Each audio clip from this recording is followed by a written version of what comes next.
حضرت جابر بن سامورہ رضی اللہ عنہ بیان کرتے ہیں کہ رسول اللہ صلی اللہ علیہ وآلہ وسلم نے فرمایا، جب اللہ تم میں سے کسی کو مال عطا کرے تو اسے چاہیے کہ وہ پہلے اپنی ذات اور اپنے گھر والوں پر خرچ کرے۔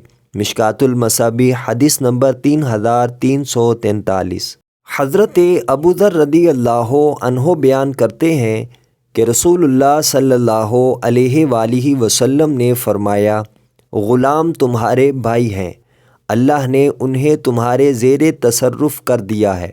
اللہ جس کے بھائی کو اس کے زیر تصرف کر دے تو وہ اسے ویسا ہی کھلائے جیسا خود کھائے، اور ویسا ہی پہنائے جیسا خود پہنے، اور اس سے کوئی ایسا کام نہ لے جو اس کی طاقت سے زیادہ ہو، اور اگر وہ اس کے ذمے کوئی ایسا کام لگا دے جو اس کی طاقت سے بڑھ کر ہو تو وہ اس میں اس کی اعانت کرے۔ مشکوٰۃ المصابیح حدیث نمبر 3345۔ حضرت عبداللہ بن عمر رضی اللہ عنہ سے منقول ہے کہ ان کا منشی ان کے پاس آیا تو انہوں نے اسے فرمایا، کیا تم نے غلاموں کو ان کے کھانے کا سامان دے دیا ہے؟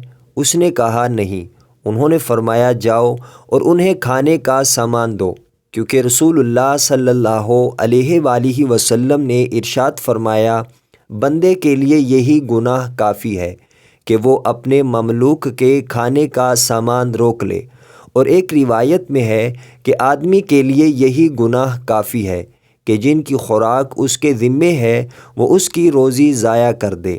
مشکوٰۃ المصابیح حدیث نمبر 3346۔